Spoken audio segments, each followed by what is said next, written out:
Hello.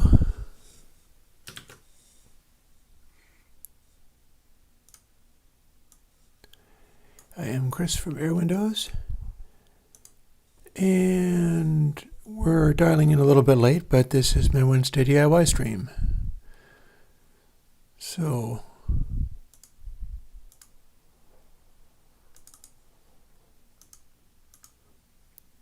let's get a little chat window up in here, and I'm going to go and get my coffee, because one of the reasons I'm a little late is because I was making myself a cup of coffee, as one does.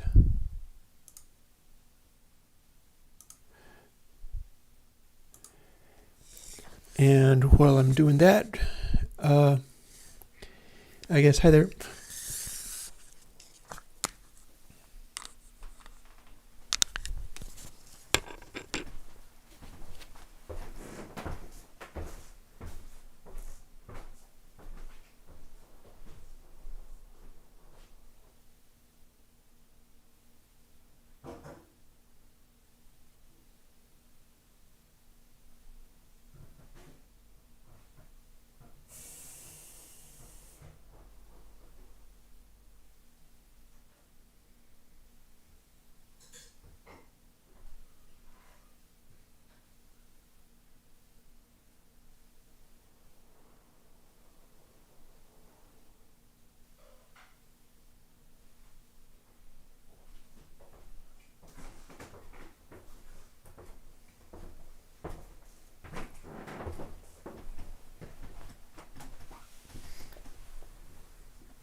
Alrighty, I'm back. So,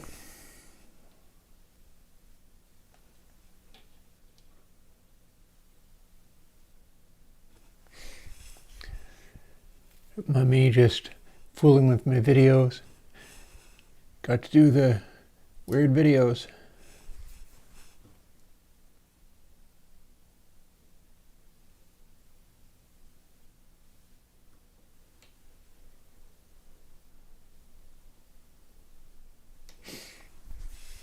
Anywho, got that going on. So, I've had a busy morning. I have been off grocery shopping, and I'm still not terribly prepared for the DIY thing. Partly because rather than dive into that, I got an idea for how to update AD Clip. Talking to the folks in the Surge Synthesizer forum.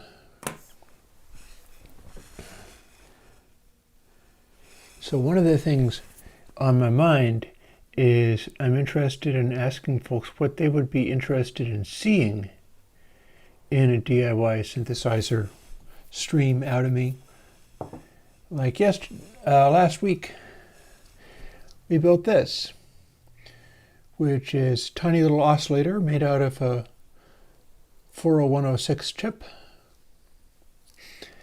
I've actually ordered some reading glasses, like my usual reading glasses, that'll do a better job of being able to work with this kind of stuff, because I need to get ones where I can see things as small as this, and hopefully that's going to arrive on Monday, at which point I'll be a little bit more prepared for all of this. Now, one of the things I was thinking about was perhaps building another one of these, or rebuilding it in some way, so that I could get it working more effectively. Notably, I built it and then took off the capacitor that it had on it, only to find out that it wasn't about the capacitor being broken at all. It was that I had put the chip in upside down. And when I put the chip in right, it worked just fine. I have two separate capacitors wired up to this. They're both soldered in one place and then just clipped to the ground plane on another. My idea with these was that I was going to build this voltage plus and ground in here in such a way that I could wire a bunch of these together, power them all with a disk drive power supply that I have sitting over where my thumb is pointing. And one of the things I could do with the 40106 is make multiple oscillators. Now, there's two reasons why I was getting such high frequencies out of this last time I tried it. One was that I'm using a 4,700 picofarad capacitor, but the other is that I'm using this slide pot, which does let me manipulate it pretty easily. But the downside is it's like 10K. I could use a different kind of pot that would give me more of a range as far as how this works. Like if I used a pot with a larger resistance, it would make the frequency be lower. And there is a reason for that. Maybe I'll draw it on this piece of paper. So the way this works is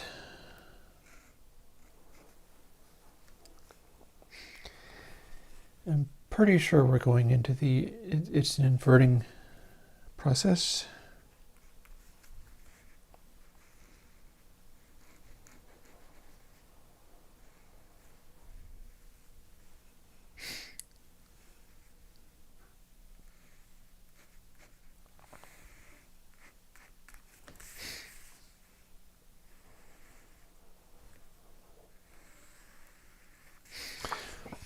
So this is basically what we built.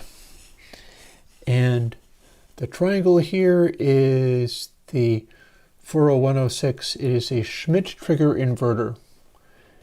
I've drawn it like it was an op amp, but it's not. Here, hang on a second. I've got another thing to do. I'm going to drag over, hopefully not yank my microphone around too much.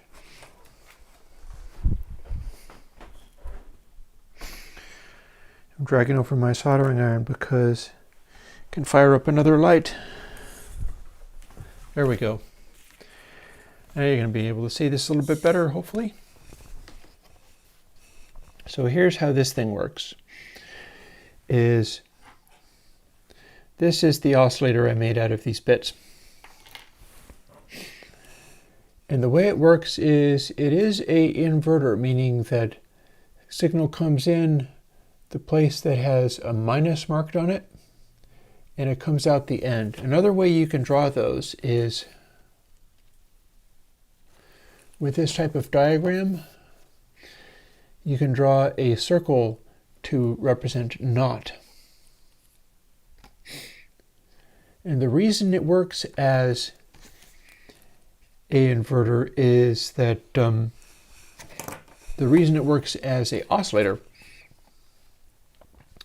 is that this is like a feedback effect, but the type of chip that I'm using, this Schmidt trigger chip, means that it has to go back farther than it started. And we have a resistor which is feeding back and a capacitor that goes to ground. And when you have that, it means that the voltage on the output, say you've got a 0 on the input, so it's an inverter, the circle means not. So that's going to mean that the output's going to try to be a 1. It's going to be a higher voltage. Exactly what voltage? Probably the voltage that you're feeding into the chip. It's probably controllable in such a way that oh, hang on. Maybe I'll ditch the goofy visuals for the moment. So the chip is probably going to use the voltage that you feed into it, in this case it's a 9-volt battery, as the output logic voltage. So you feed a 0 into it, it tries to put 9 volts out. And if you feed a 1 into it, which presumably is also going to be 9 volts, it'll try to put 0 volts out. When you have a resistor going back to the input again, that's trying to hold it between those two voltages. Like if it's trying to invert itself, then a positive output on the voltage is going to take it away from the zero voltage that it starts with, and it's going to try to find a sort of happy medium. This is how the Craig Anderton, sorry, I'm staring at my face on the OBS too much. Let me move that over. One of the things I have thought about, hi Snowcloud, one of the things I have thought about is trying to fire a VCV rack or something to demonstrate some of these things rather than just drawing pictures of them. But yeah, the speed at which the thing oscillates is a factor of the resistor and the capacitor. And since I've had a tiny little capacitor on it, being this 4,700 picofarad capacitor, when you have the capacitor to ground, what's going to happen is if the voltage on the beginning of it is a 0 and the voltage coming into it is a 1, it's going to try to fill up the capacitor first before it gets through to the input again. If it's a tiny capacitor like the 4,700 picofarad capacitor, it's going to fill it up more quickly. And there is the resistor, like this one. This is a 10K resistor. And if it is a small resistance, it'll try to fill up the capacitor instantly. If it's a larger resistance, it'll take a little bit longer for the voltage on the output to fill up the capacitor to the point where it can switch. And it's either going to be a 10K or a 20K. I forget which one these ones are. But this is not a high capacitance. And that's also why I put a tantalum capacitor on there, which is a much larger value, so that I could get lower frequencies. And once I did that, I started touching the pins and the rest of the chip to make crazy, freaky noises, which I suppose we could do a little bit of again. David, particularly if you tuned out before I soldered, then you missed all of that, so you'd probably enjoy this. But I could also replace this with another variable resistor, or indeed a resistor if I want it to be a fixed value, with a larger resistance that'll let me have lower frequencies even if I'm using this very small capacitor. So I think what we're going to do is, I can leave the mic on for the moment, I think. But I'm going to scooch over here somewhere. Well, I'm going to turn on this amp here, because that's the way I'm going to be able to make a sound. And take off my mic so I can go and get a patch cable.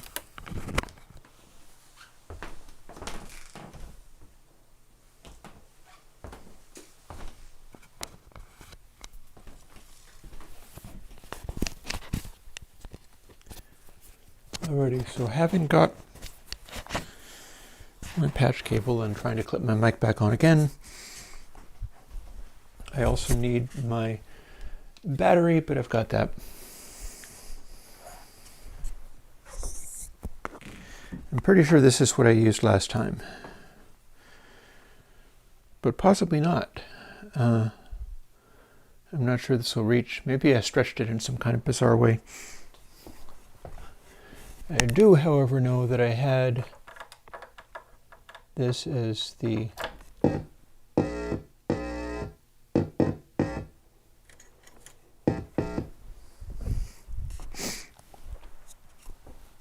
so here we are, and I do need to stretch this. I'll patch another patch into it.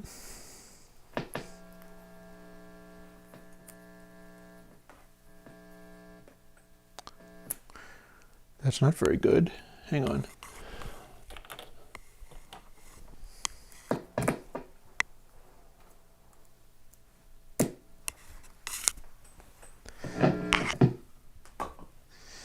There, I patched this into it. Hey, call to stereo. So now I haven't moved my camera around. Honestly, I'm not set up for all of this, so I feel like maybe I'm not going to try to set up the macro camera. If you watched last week's stream, there are some places in the stream where I was wiring stuff up with the soldering iron in a macro view so you could see how it was done. Oh, I'm sure it is. Don't worry about it. And if I touch this, I get a noise. Here, let me make it so that I can see OBS. This might not be the longest stream in the world. See, it's going to be blurry if I'm sitting out of range. It's supposed to be up here. So if I power this,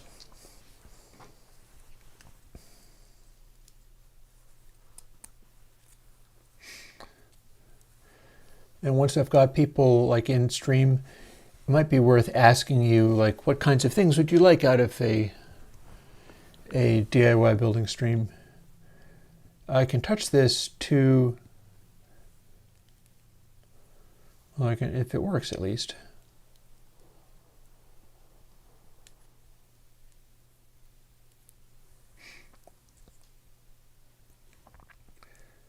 I might be slightly more out of luck than I thought.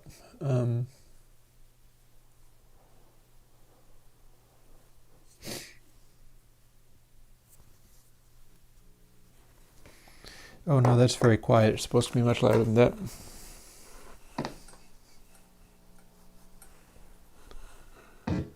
There we go.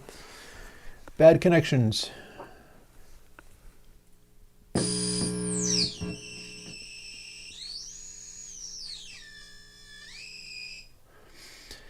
So I have an oscillator here that is making noises on the output.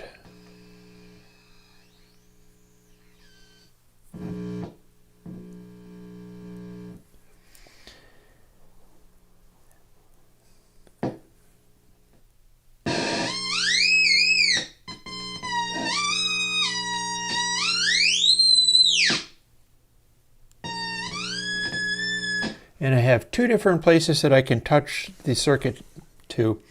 This is the this spot in the circuit, which is where a square wave comes out of.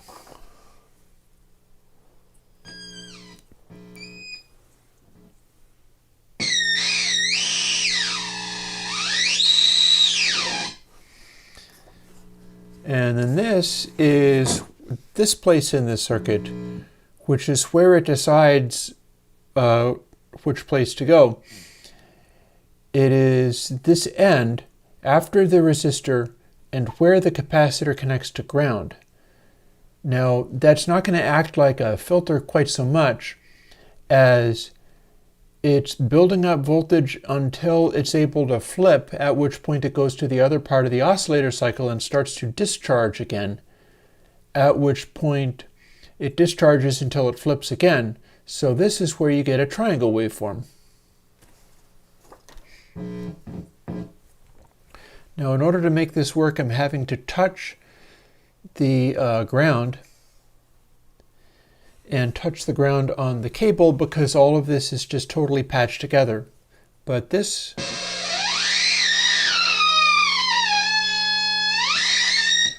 square wave,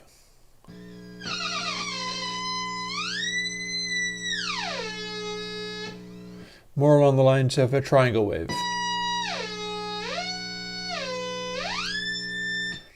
And it's humming because I'm touching the circuit with my fingers and stuff. Oh, got away from me. We're probably not going to linger on this. I need to build things. I need to have time to build things in order to be able to do this properly.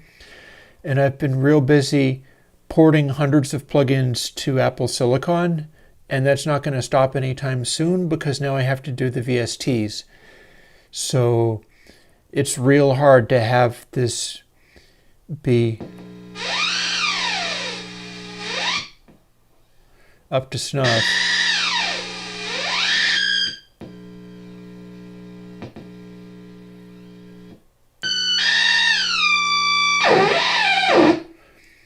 one thing I can do is touch other places on the circuit. Like there's the chip. If I touch my finger to it, you were talking about postcard weevil? Well,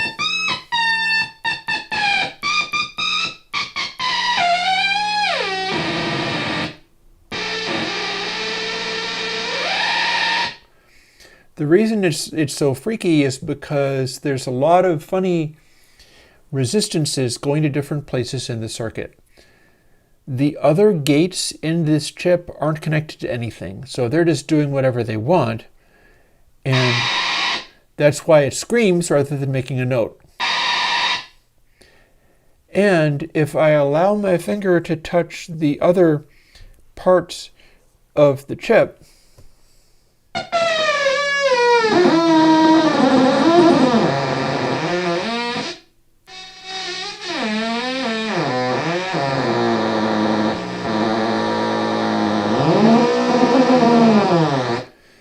we can get some pretty strange noises out of here. Remember, this is all being done with one chip, a 9-volt battery. It didn't even end up with a capacitor to decouple the power supply because I thought that was broken, and so I unhooked it.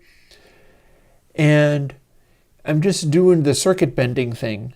I'm just touching the other pins of the chip. This is a 40106 chip.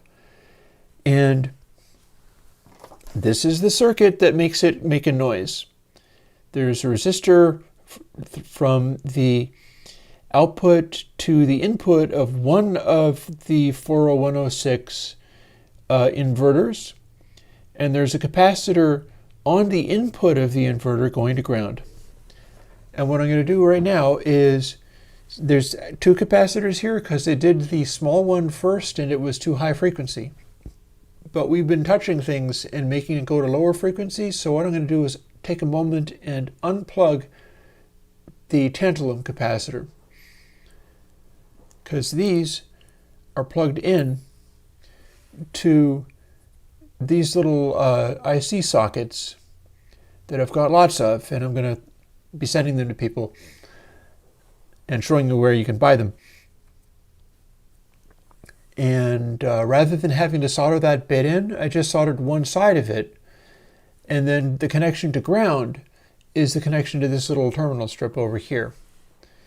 And these are set up to take 22 gauge solid core wire. They're able to take the battery wire as well. But it turns out I can also plug things like the polystyrene cap and tantalum cap into the same place. So if we do this,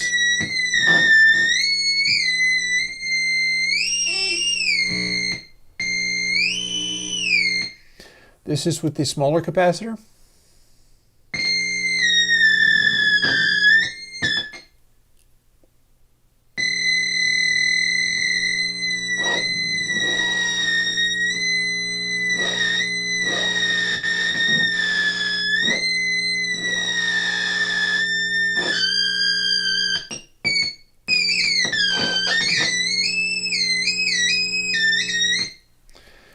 Definitely a little screwy from the fact that I keep having to touch it to make a ground loop, and that's why it hums.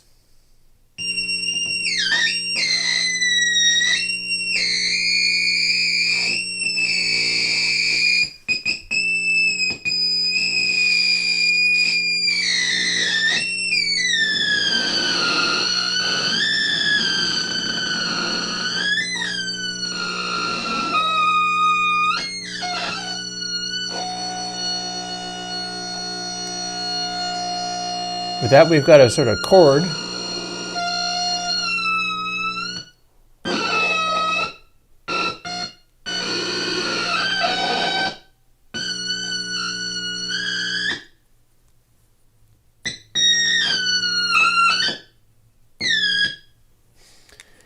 And if we touch,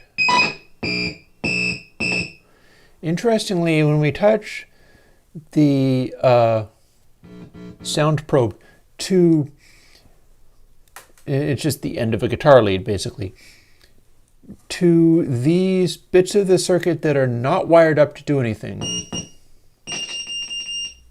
Like here's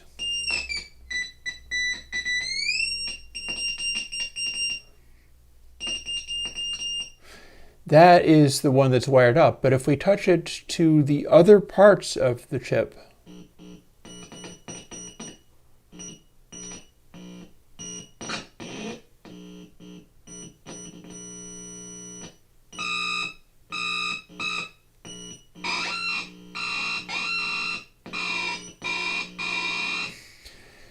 what we're hearing is part of the signal that's going on in this one.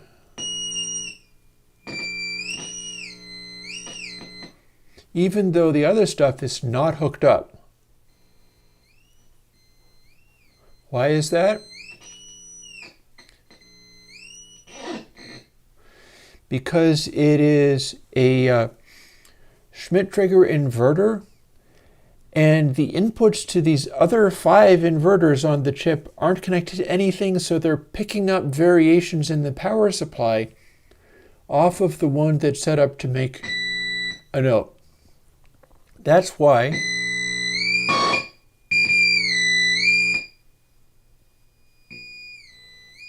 even when we're not touching anything, we're hearing some of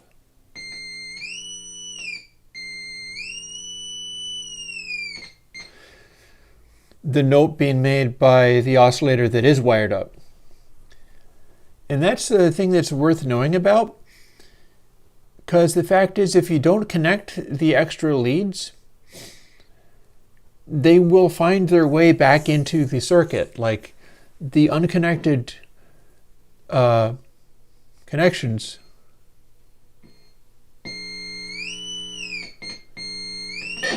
that's the output of a inverter where the input isn't connected to anything.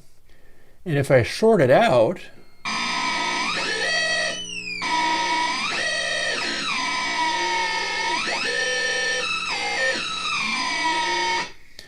it's doing a crazy thing based on the fact that another inverter elsewhere on the chip is making a frequency. It's making a normal frequency. And then this other part that you can't see, but I'll get this stuff better in time. There's just a lot to all of this.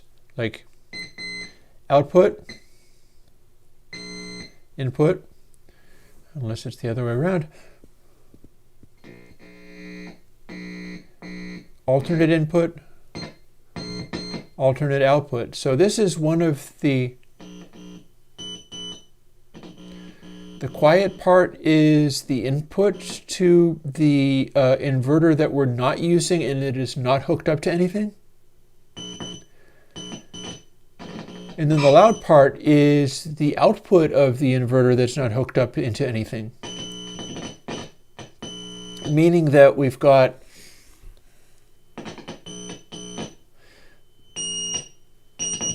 feedback through the chip of the oscillator that's doing something. You can kind of hear it on the input, even though it's not, there's no connection through the chip to anything there.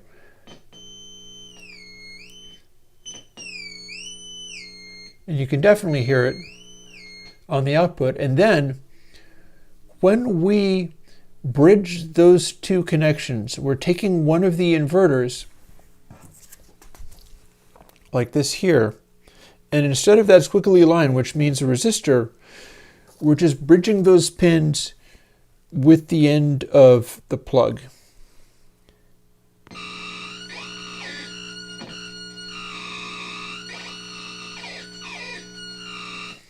Now what that's doing, we don't have a capacitor on that. We don't have a resistor on that, just the resistance of the metal making a connection. And this is a Schmitt-Trigger inverter. So when we do this,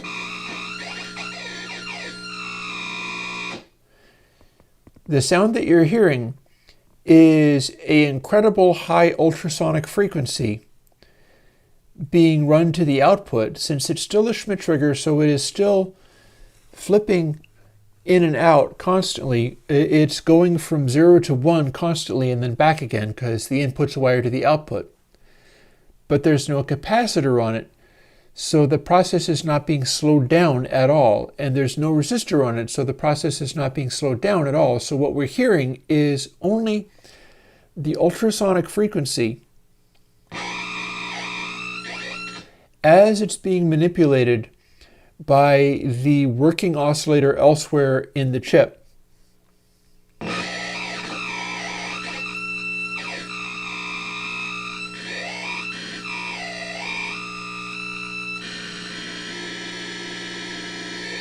And as you can hear,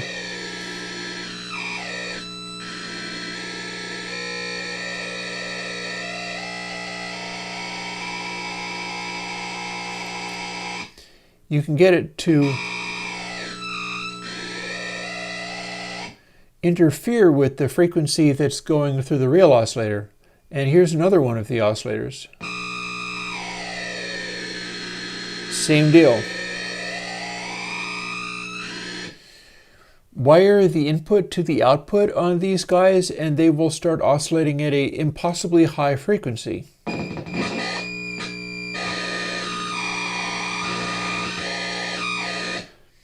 And the amplifier can't really handle that frequency, so all we're hearing is the interference. All we're hearing is the way that the existing oscillator screws that up.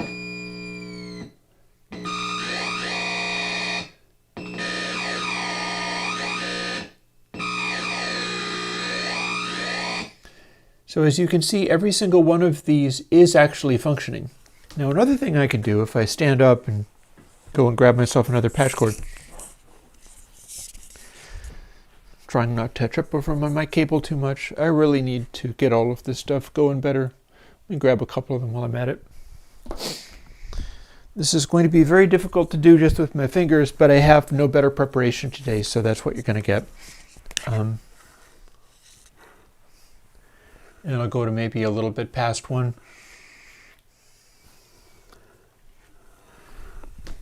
Here's two patch cables. This isn't connected to anything. This goes to the guitar amp. And we have our one inverter that's hooked up to be a simple oscillator. With the circuit that I showed you, what do we get if we touch the end of this to short one of the other inverters and then also short yet another inverter without monitoring it? So we're taking what's going on in the chip and messing with it a couple of different ways. This way, we can pretty consistently get a noise, but if we short two of them at the same time,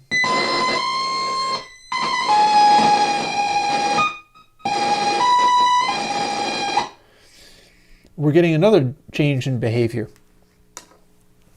Again, what we're doing here, and I'm doing all this because I have no preparation, and this is as much as I could do. We got 6 of these, but the other 5 don't have the resistor or the capacitor on them. They're just sitting there, and if you short them together, they're going to start oscillating at impossibly high frequencies. And all of these are kind of living inside the same power supply situation that the regular chip is.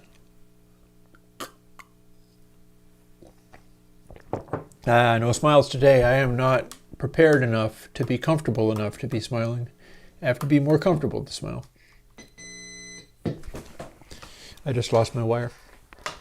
Let's take a moment and plug the tantalum capacitor back in. Boop. Now it's going to do lower frequencies.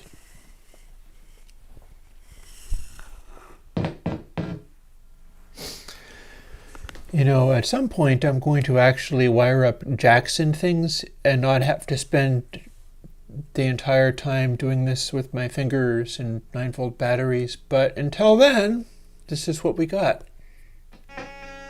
It's a lower frequency.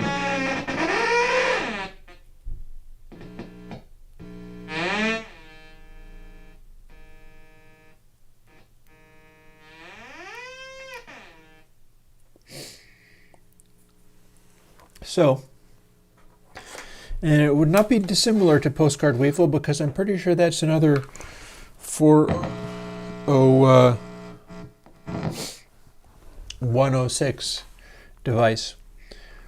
What we're going to be doing as we continue doing this week after week and gradually get our crap together is making it so that you can wire up stuff and invent things like postcard waveform just off the top of your head.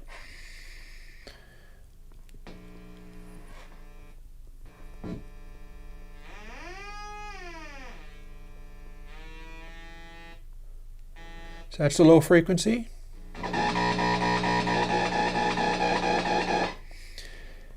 And now we find that if we have that low frequency going and we short out one of the other oscillators with the tip of this, we're touching the tip to both the input and the output of the inverter.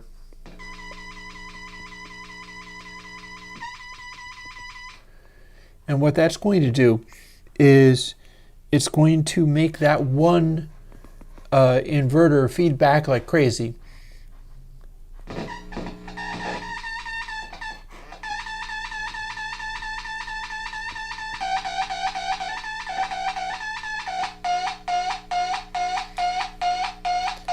And we can make this happen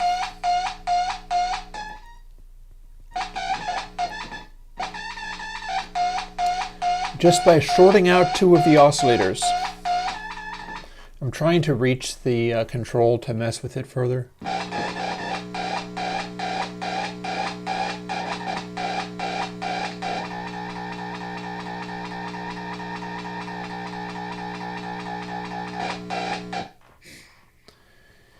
And we should be able to do that by shorting out multiple oscillators.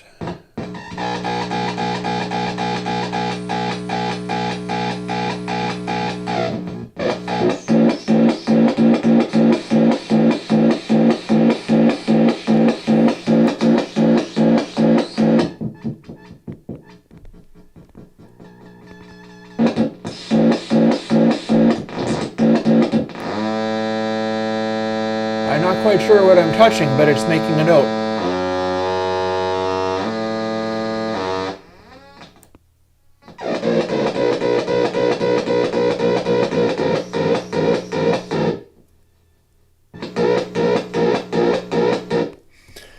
So that's what we get. Yeah, boy, this is hard. That's what we get when we're shorting out several of these. We've got, again, one of these wired up the way that you see here. There is no connection with these crosses. They're just going across each other. And the one input, the one output line here is the end of this not circuit, so it's a square wave. And the other is the input of the not circuit, so it's a triangle wave. And no matter what we do, we will get the triangle wave version of whatever it is that we're doing off of this. I'm sorry you can't see it. I'm probably going to turn in early unless we figure out something else to do, like fool with the real modular synthesizer maybe. But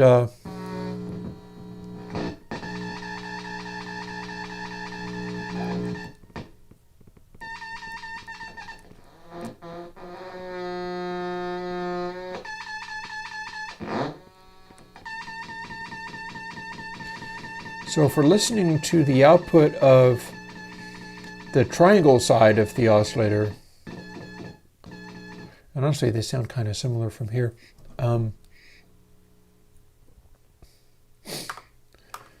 we should have slight differences in how it's behaving. Another thing I can do is try to hold both ends of this, and while this would be a lot easier if I just had a jack. I'm not sure that's going to happen today, but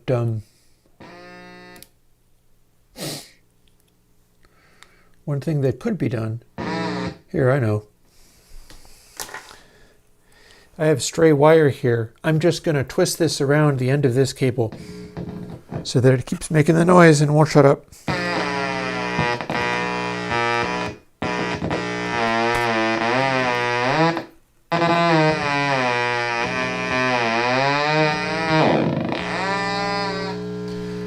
was an interesting side effect.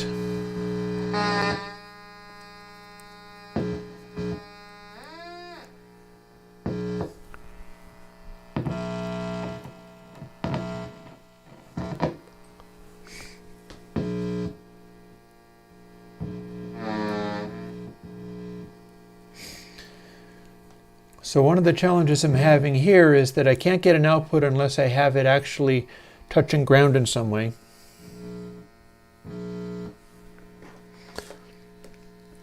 In theory, if I touch this wire to ground and the other bit to places,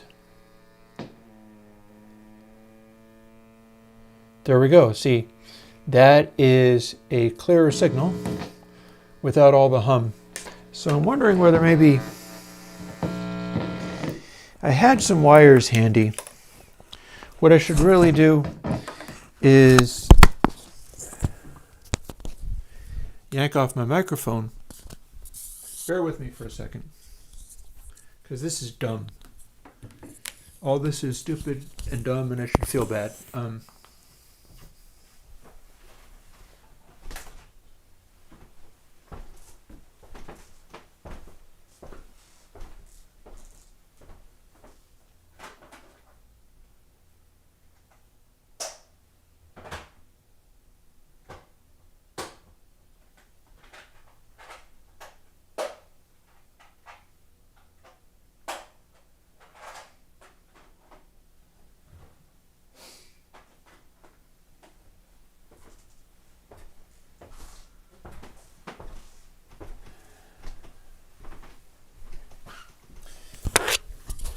I'm going to take a moment to wire a jack to this so I can at least not have all that hum.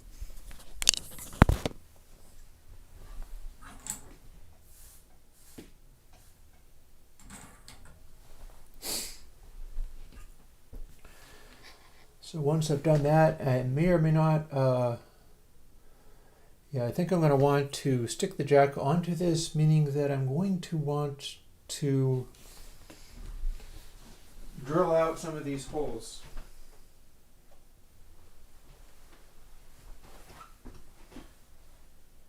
This is a drill bit that I use for that purpose. I'm going to grab some of this wire.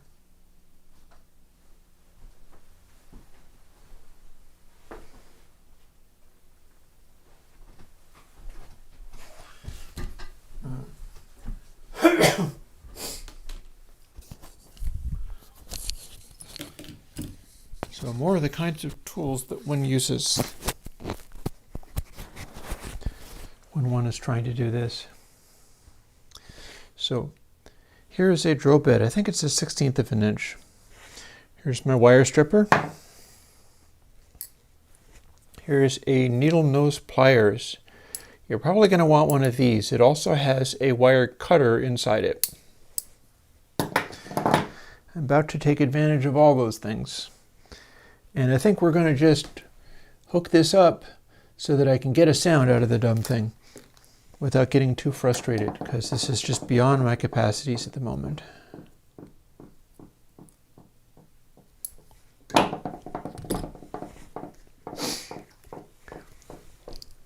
How I'm going to do that is, let's say I want to be able to touch this side of the board while still hearing a clear output. I'm going to want to have the jack sticking out of this side of the board. So what I'm going to do is find the holes that that would poke through,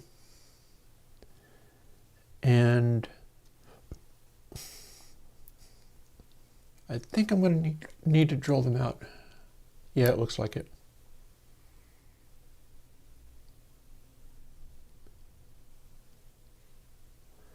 And this is not going to be good, but it should at least work.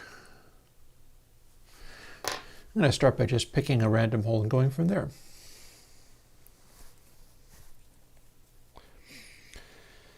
So with this perf board stuff and the 1/16 of an inch hole, not particularly hard to do. It's not making the hole much larger, but it's larger enough that I can pass this through. And this is a technique that's useful for a lot of these things, because you do wind up needing to connect stuff up. Let me see if I can identify what the other hole is. Once I've poked these things through the holes, what I'm going to do is bend them over a little bit so they sit in the same place and wire them up. And then the jack is going to be permanently mounted there, and it'll have a ground connection, meaning that we won't have that horrible, nasty hum all the time.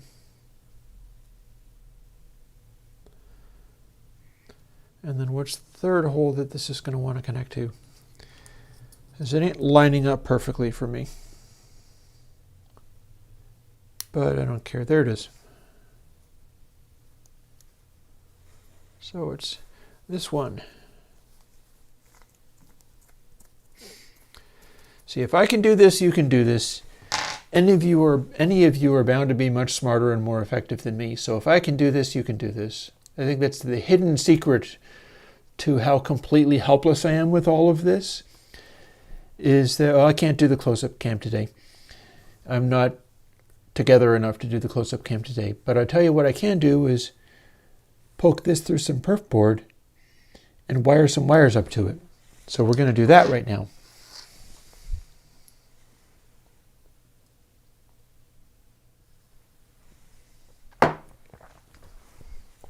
And with a bit of luck, once I've done that, we can start making more interesting noises out of this, still without having done any reasonable wiring whatsoever.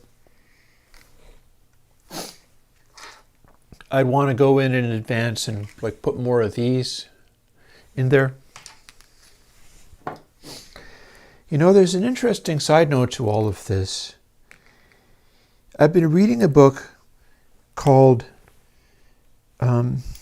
Drawing on the Right Side of the Brain. You ever heard of that?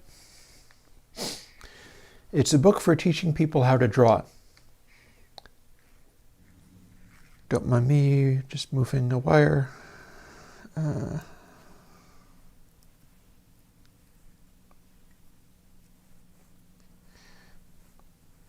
Temporarily hooking this up so that I can plug this in and then run it over to where this goes.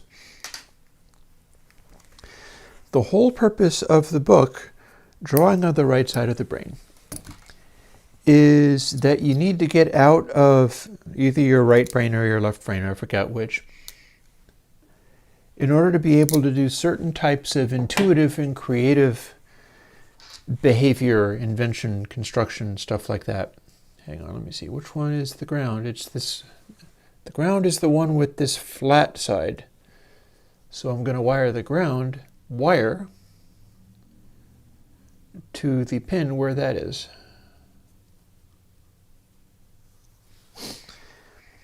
I am noticing very strongly something having to do with this book of Drawing on the Right Side of the Brain in my doing this. Hang on. You can't see it, but I gotta first go and get my dumb stupid solder and then use it.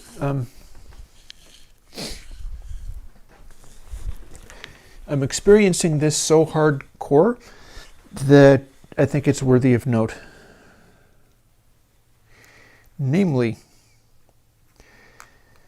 the purpose of this art book, this Drawing on the Right Side of the Brain book, is that when you are using language and rationality and stuff, what you're doing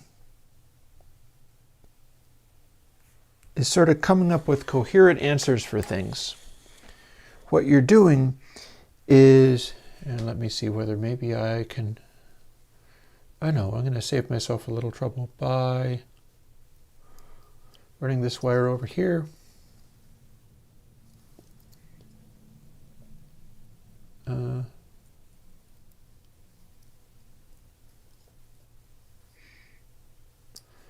I need to strip a little bit more of it.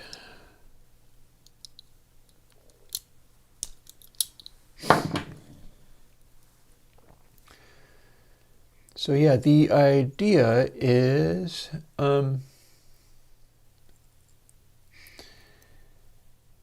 you are learning to turn off your right brain's need to define everything in terms of words and have correct answers. Because when you draw, what you are doing is accurately making lines that cannot be expressed properly in words. And that is a hell of a big concept. And there is a serious challenge to doing what I do.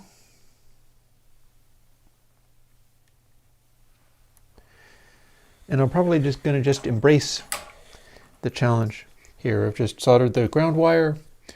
There is now a ground wire soldered from ground here, where the battery is, to the ground of this. My next thing is running another wire from the hot of this jack to, I'll pick one or the other. Maybe I can even plug it into a place in the...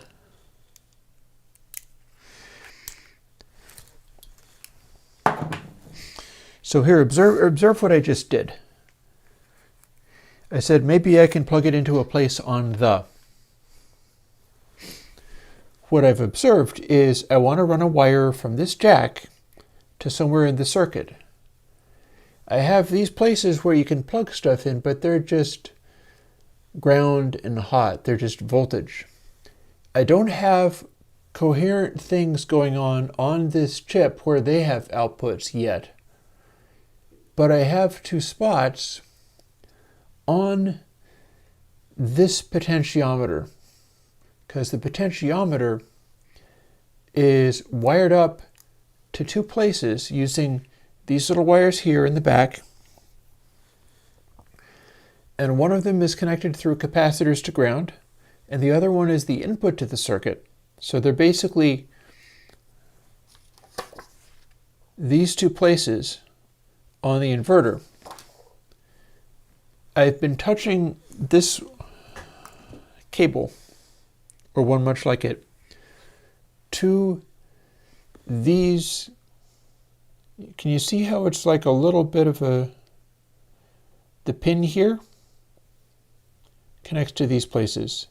These two connections are the connections that are either square wave output or triangle wave output. It occurred to me, this is a bare wire. If I stick it into the little hole that's part of this potentiometer, that makes a connection, and it'll sit there. And that'll be a continuous enough circuit that I could probably put it there and leave it, and it'll stay hooked up. It might not be a very good connection because it's a little bit loose, but it should make the connection. And so in trying to express that in words, I said I could connect the thing to the, and just straight up stopped, because I didn't have the words for little hole in the other side of the pin that goes through the board and connects to the chip. I could have perhaps said little hole that is part of a metal thing that's connected through, but then again we stumble, we fall apart trying to get these things into words, because when you're making something like a circuit like this, when you're making your, like David keeps saying, bug, brand, weevil all the time, make things like that, and you wind up going, what word means the wire that would connect the inputs to several of, or the wire that would connect the outputs to several of these inverters that aren't hooked up to anything, or the wire that represents two different outputs that you could short together. It's like, so basically what I'm going to do is unhook this, and when I say unhook, I mean I'm going to cut the wire and strip it and solder it to a place, leaving the other end bare. Once the other end is bare, I can start touching it to places in this circuit that have no names. that's been my problem with all of this, and I am actually wondering, now that I've hooked this together. No, wait, I can unfold it. What I was wondering is which of these wires is really the output and which of these wires is the normal. There's a connection where if you plug in a cable, one of these connections, which I believe is this one, winds up being no contact. You unplug the cable, and this is now hooked up to the hot of the output. So these jacks that I got have a one normal going through them.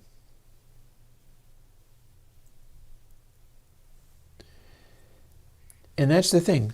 That is the thing that I could say I'm struggling with, but I'm turning it into a lesson because that's just kind of how I roll. Am I going to dangle the solder into my coffee cup? I think not. That seems like a really bad idea. Let's not get lead in our coffee.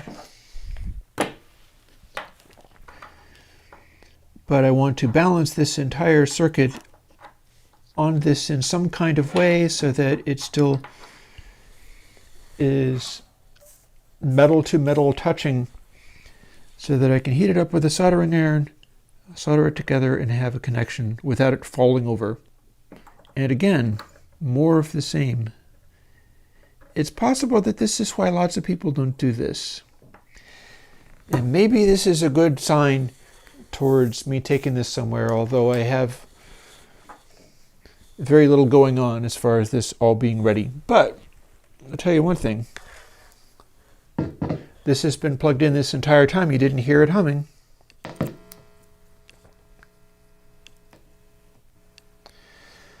And this has unplugged itself from the battery apparently, but I can put it back on.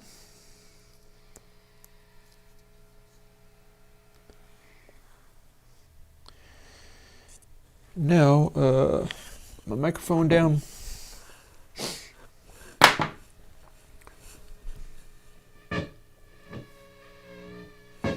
Oh, it would help if I stripped this end of the cable too.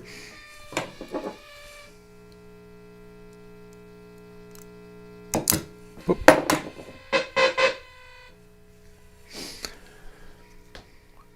And now we're still a little bit hummy, but if I hold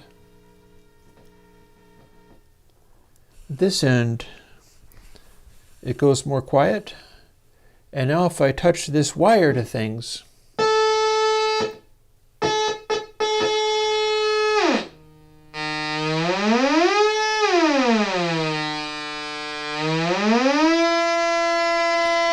this is more what you get out of a normal oscillator like this.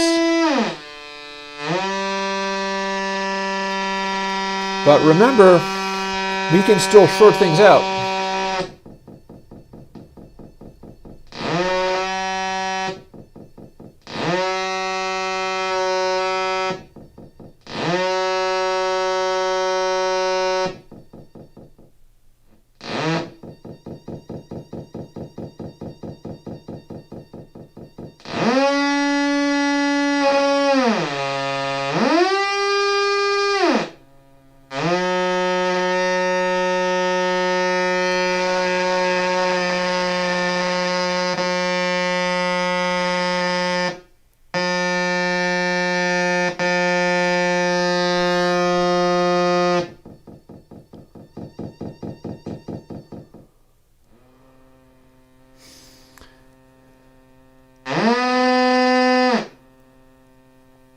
And that's just touching a place on the circuit. Remember how I said there were two places I could come into the circuit? That's on this side. This is all going to be better when I have it all macroed up, but I clearly need to do, I'm going to have to work for hours on top of doing all the VSTs in order to get this really in a good way to demonstrate. But before I do that, here's our hot wire. I may or may not be able to touch the ground. I'd like to. There we go. If I touch this, it quiets itself down just a bit.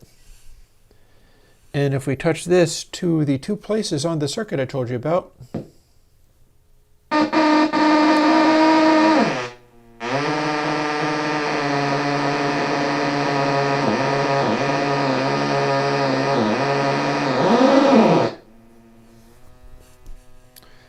let me hold it where the ground is.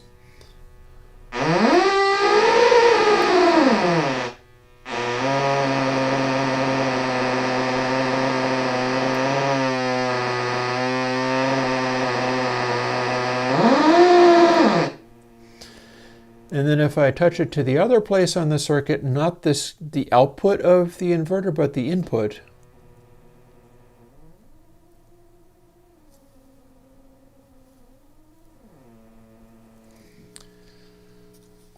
okay, that went kind of quiet on me though. Now I'm wondering whether my connections are all still good. Because the battery connection, I might be able to do better than that.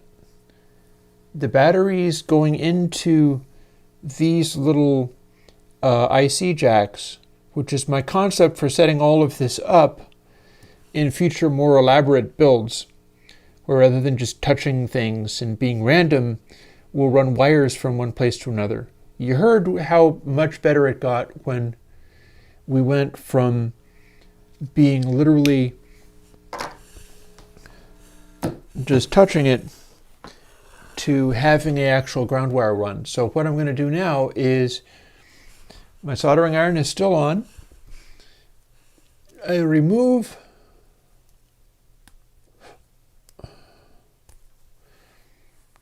where the battery clips went, because what's on the end of these battery clips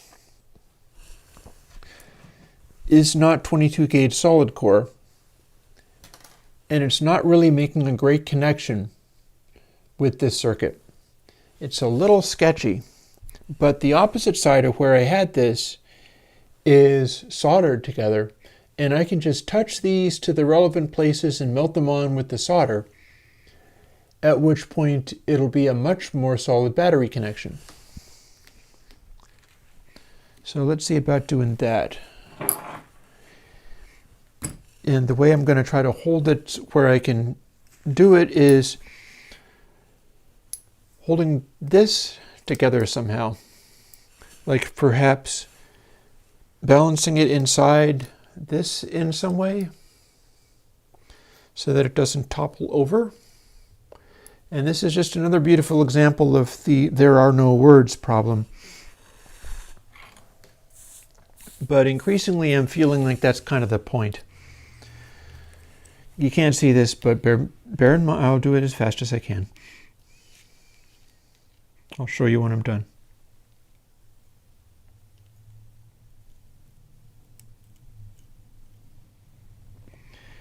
That's the ground wire done.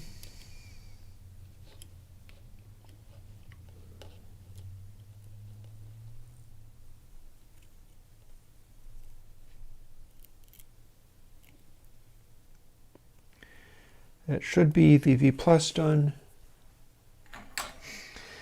If I wanted to be swanky, I could also put a power supply capacitor in here, but I think we're not going to worry about that. I feel like the frustrations of trying to make this work without preparation mean that I'm going to cut off at around 1 or so, but let's see what we can get out of this while we're at it.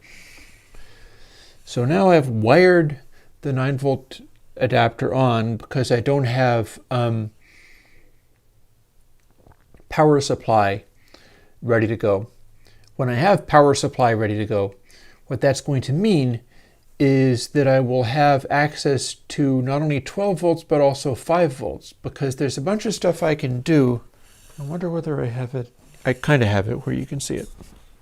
Hang on. Hang on.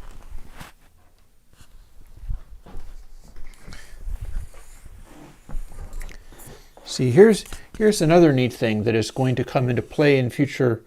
I have to look at myself over here because this is how I can see what I'm showing. So bear in mind, I'm doing the best I can. I promise I'm doing the best I can. This is a little device called a SparkFun Tiny Programmer. Using this, you can plug into a USB socket plug an AT-Tiny85 chip into this and program it. It's essentially a tiny computer that you put 5 volts into, and it does who knows what.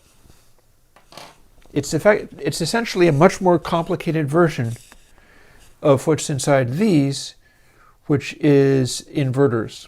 But instead of doing inverters, it can furnish its own oscillators and take its own inputs. All the little pins on the chip that this connects to can be inputs or outputs. And you program it to do what you want, at which point you could then touch wires to the pins in weird ways and cause it to freak out. But it'll be a tiny computer oscillator doing the same freak out. Speaking of freaking out, let us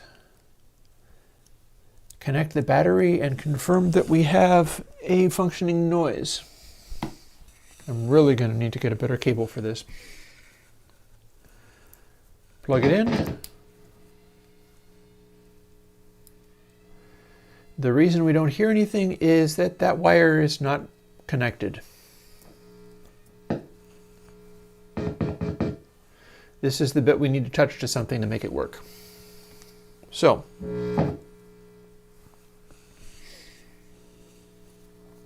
touch it to this for the square wave.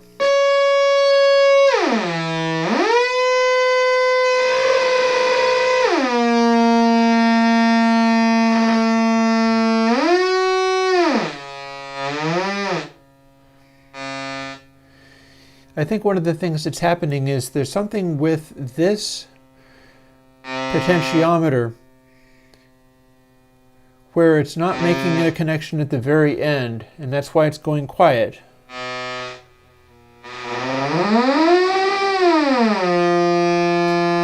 you can hear that sounds much more like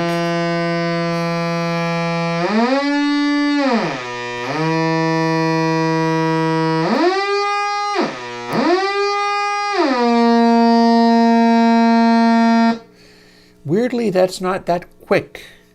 I would have thought that it would respond much quicker, but the oscillator is not instantly jumping to higher frequencies, although we might be able to test that by shorting out these pins. So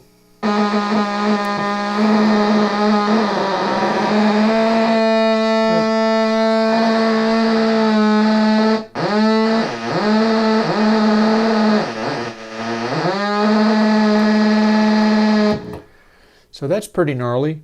So let's touch that to the input instead in hopes that we can get a, if this don't work, I'll solder it, in hopes that we can get a triangle wave going on.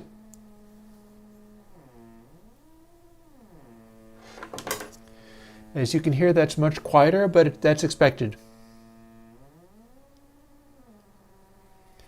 And the slight gnarly quality has a number of sources, I think.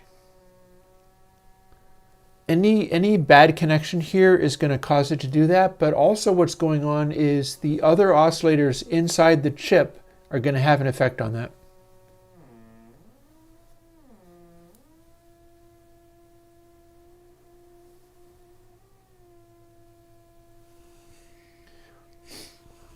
In fact, you know what? I'm going to take a moment and solder it to that place. Give me while I unplug that. Just because that's making a noise.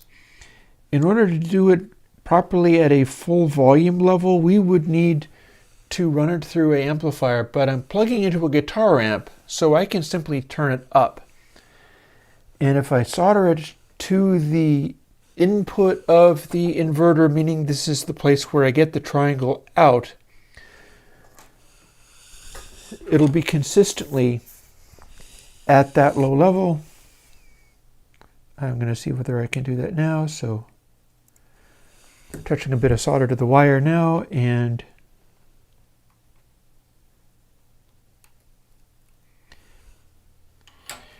remelting this connection.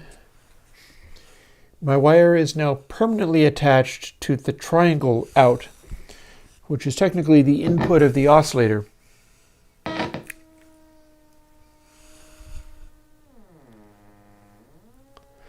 Now, one side effect of this is that the higher the frequency, actually I'm not sure that's necessarily true. Shouldn't it be going to the same voltages regardless?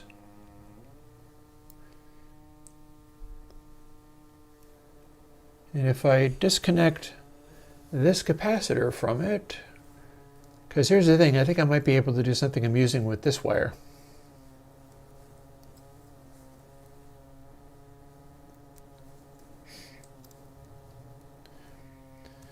We've not got two caps here.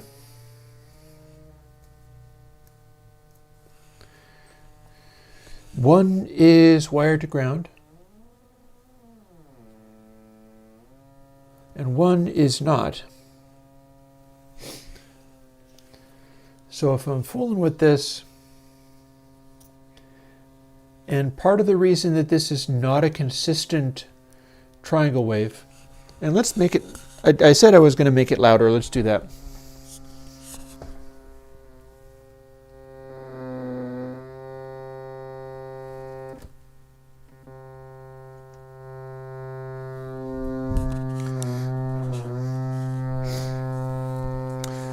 So that's now louder. And that's our triangle wave. The irregularities in it are all parts of like voltage being different on the battery, somewhere in the circuit being irregular, and part of it is going to be that this circuit has 5 oscillators that are not hooked up to anything.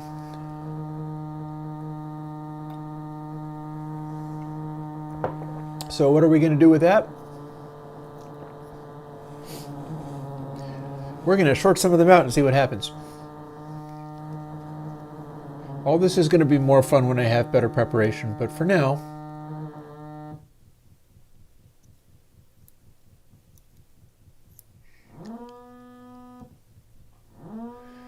that's kind of just dropping it down to a nothing. It's just going wump, wump, wump. But I have this wire sticking out of the end.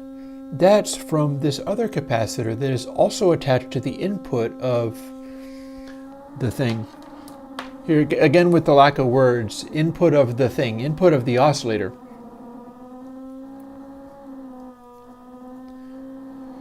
So if I wrap this around and touch this to some other oscillator that's there in the circuit somewhere,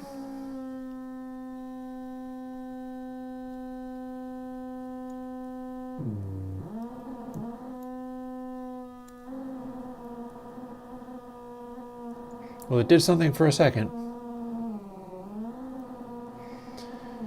I'm also touching V+.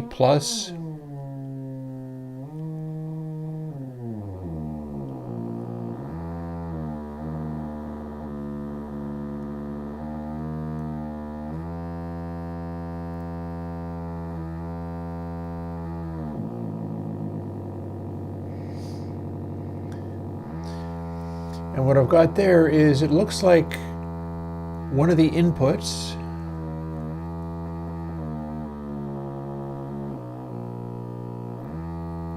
maybe I'd be better off with one of the outputs. Oh, nice. Okay, so here's the side effect. I have the capacitor from the input of the active oscillator. The output of that is now going to, I believe, the output of one of the other oscillators, and I can touch that point and V+ at the same time. When I do, we're getting a super bass note, but only when my finger is also touching this stuff on the other side. This is pure circuit bending right here.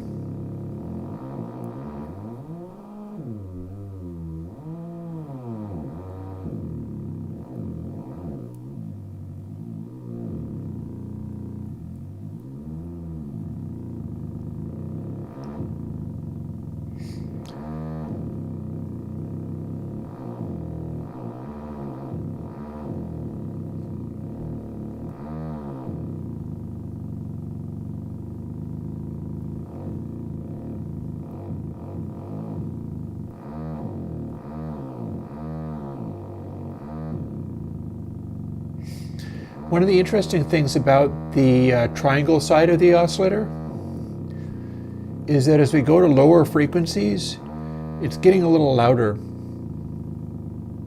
And you can hear that it's fairly clean even so. Like, it'll go to a low frequency, but we don't have lots of hiss and extraneous noise on there.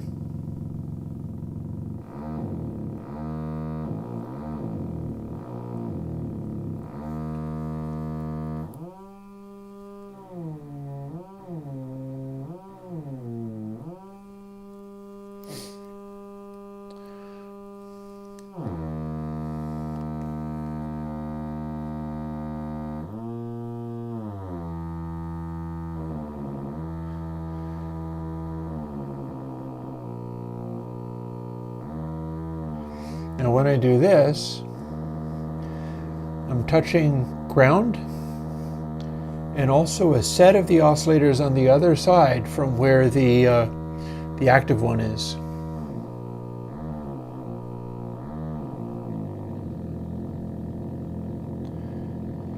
So to the extent that I'm touching all of this, there's small resistances connecting everything together.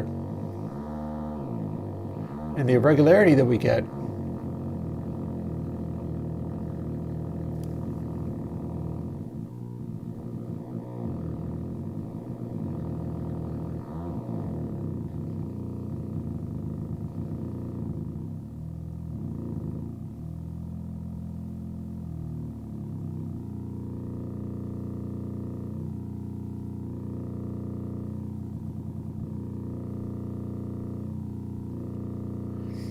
and that gave us a filter-like thing.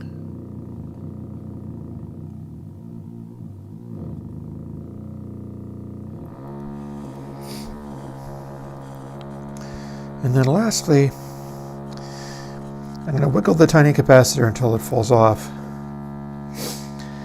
And I want to wire up a weird little thing before I go. And I'll see whether next time I come back I'll be a little more prepared, but doing what we can. I'm going to strip a whole bunch of wire, like so. There, like there.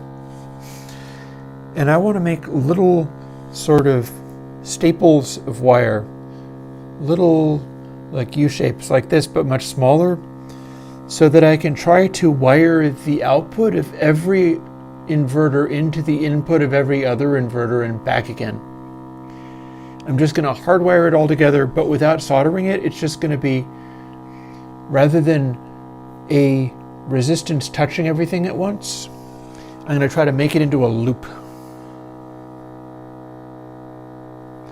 just to see what happens. Because if that does anything interesting, we could hardwire it.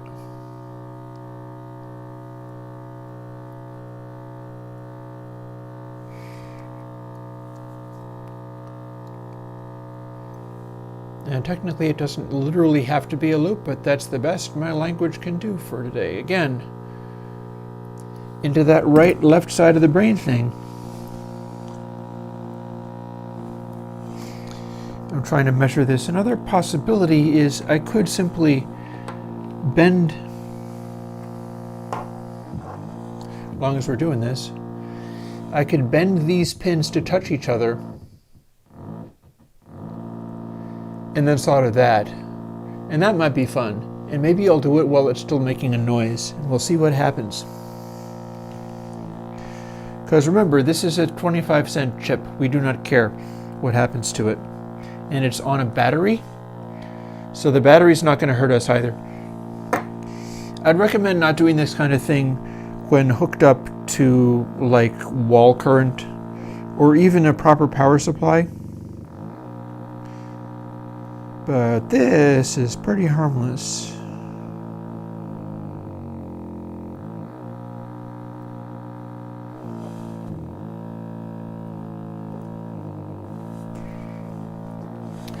There, see?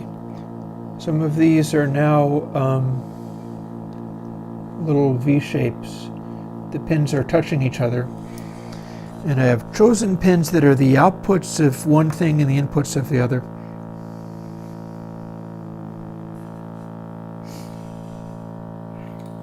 The battery is kind of holding it in place.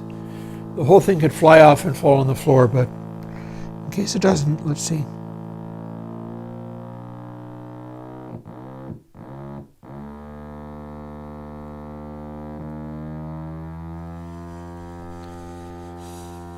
And we have just changed the frequency that we're at. There, now we have a chain of 3, where the input of one goes into the output of the next.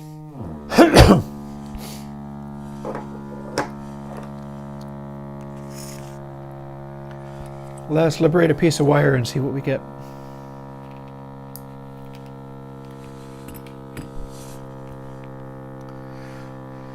So if this loop of wire goes from the output of this chain back into the input of the chain, we get this.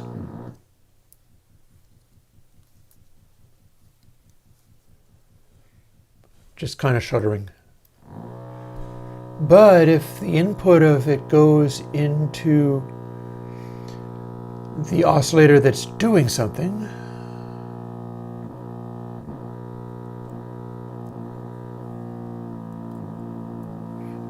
not much.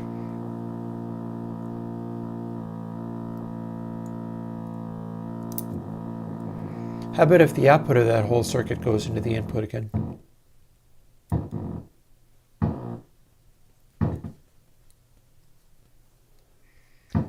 Okay, when we do that, we have a bias current. We're simply biasing it to stay off.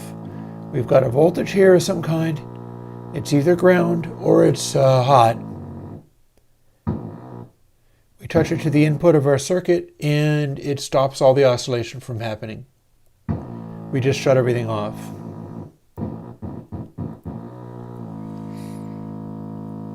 Then if we take, actually that's the output,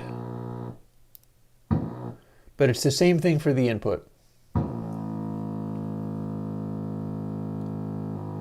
So the next question is, what happens if we wire the input to the input? And I'm going to need another piece of wire. But I could simply use this cable again. Oh, except for I kind of can't I? Let's get another little piece of wire handy.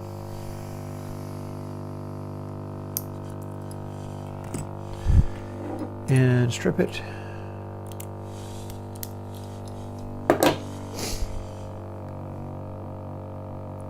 And curve it around.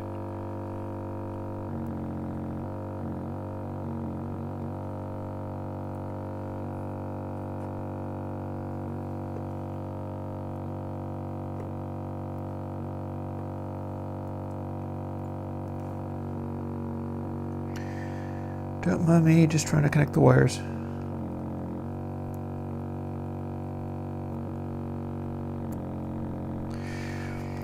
There, now I have input to input. They're in parallel, but the output of one is doing something and the output of the other is not. Then, if I touch various places to the output of the other circuit,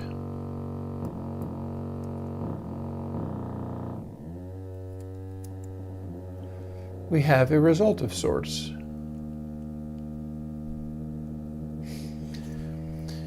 So now our oscillator, one of them is this, and the other one is 3 of these inverters just back to back. The dot on the end is hooking to the minus of the next one along, and it's 3 of them. Now if there was an odd and even, like if this was a inverting thing and then there was a chain of 2 of those, it wouldn't do the same thing. But since this is a 3 of these, we're reproducing what the one oscillator does with a chain of 3 oscillators. And it makes it sound like this.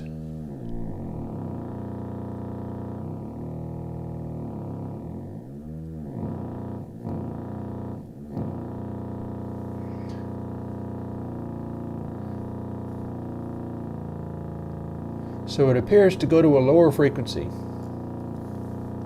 And if we didn't have the capacitor there,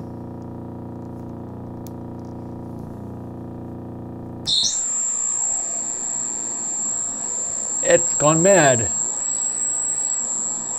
Because the capacitor is what's slowing down the circuit.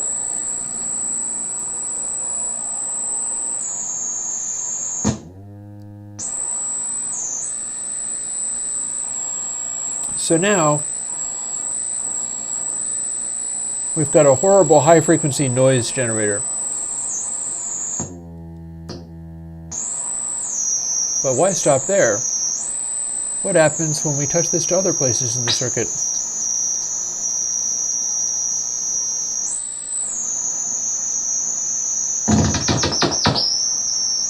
Oh, hello. That's grounded.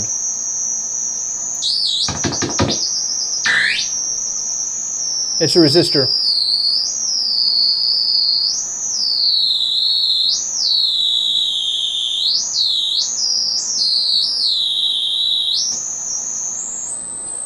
So this was doing something.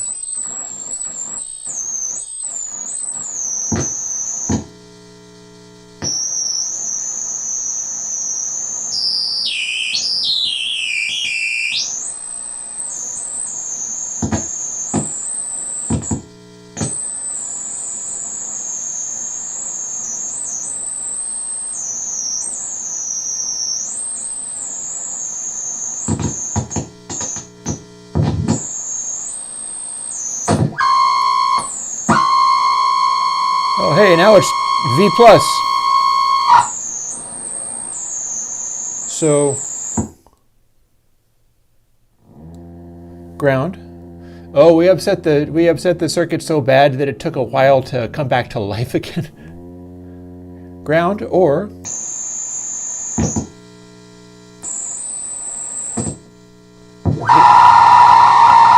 plus.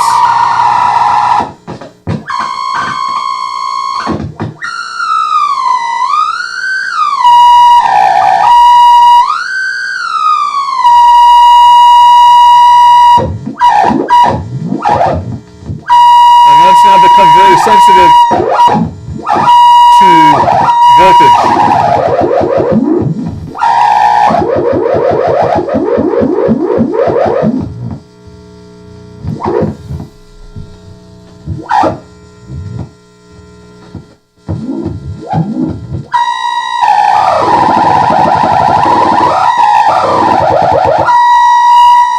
Hang on a second.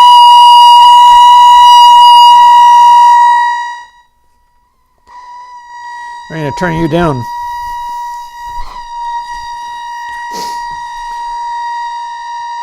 So we got the one like this.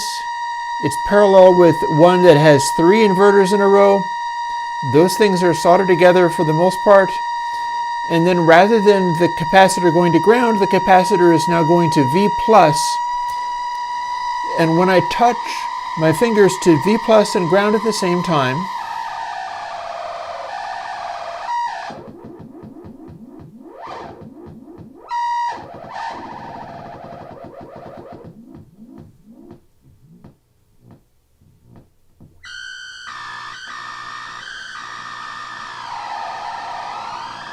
it's still a little bit responsive to this resistor too.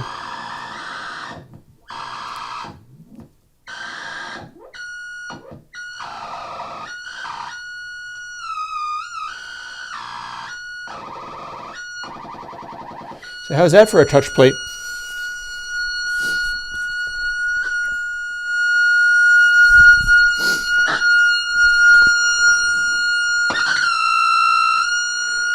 You can build this and touching 2 points.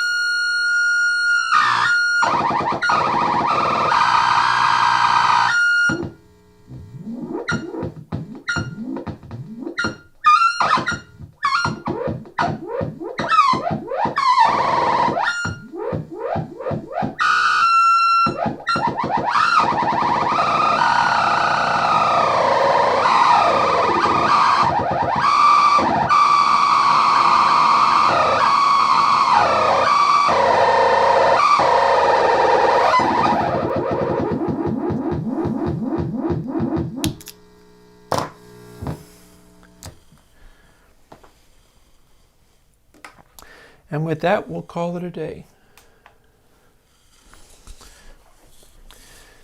So the next time we get into this, I'm going to see whether I can have cameras and close-ups and things a little bit more focused.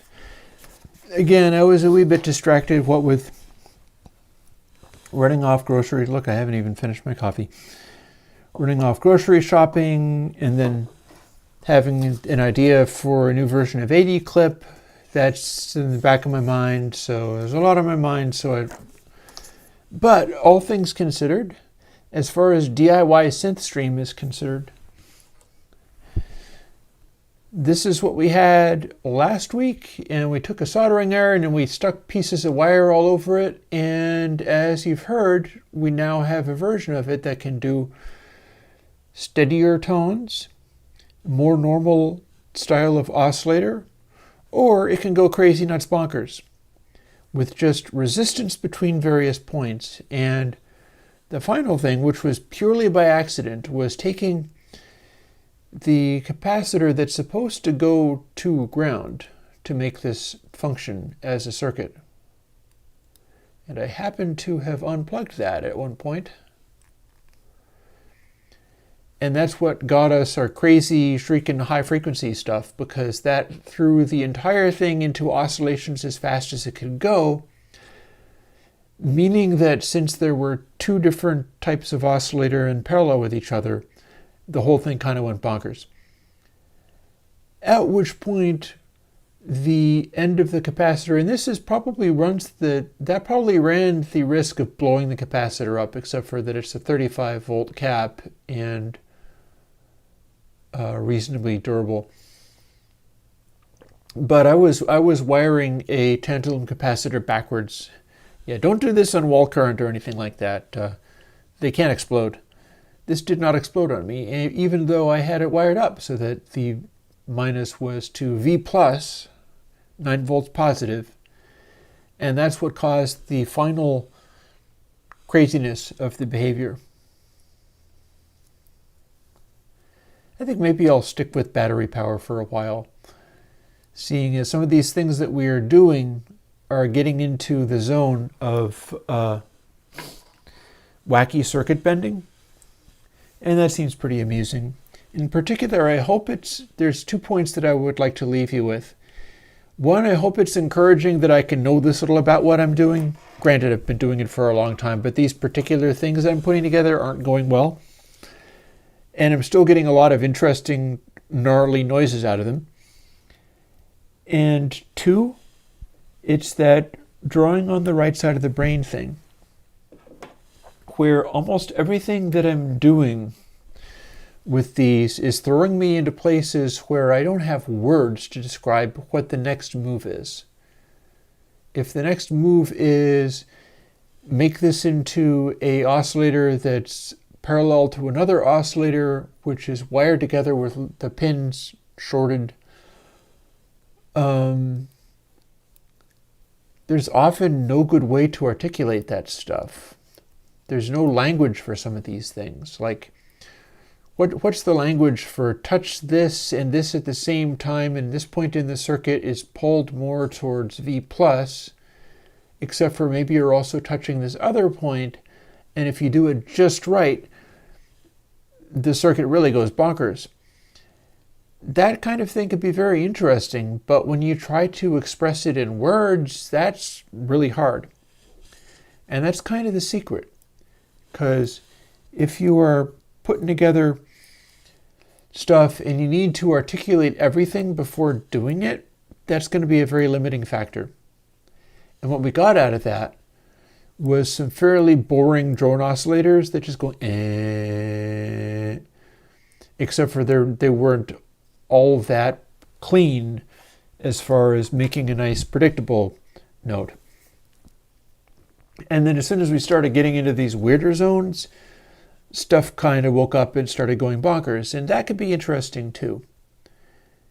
Now there's a lot of other projects I have in mind for future weeks, and again, I have to port like close to 250 VST plugins to Apple Silicon, and that's hopefully going to be the next couple of weeks. So my free time for wiring circuits together in order to be more prepared is going to be kind of at a limitation. And I think people will prefer to have the VSD plugins available, so that kind of has to take priority. But there are possibilities to what's going on here, and that's why I started doing it. So, on that note, if you want to hear this again, hit rewind or play it back from the beginning. There's a bunch of weird noises throughout this one. I'm going to see whether I can't get like DI into it, or I can run the whole thing into Logic, at which point these noises can quickly get a lot more interesting because I'll be running them into plugins and stuff. But for now, I'll talk to you later. Bye-bye.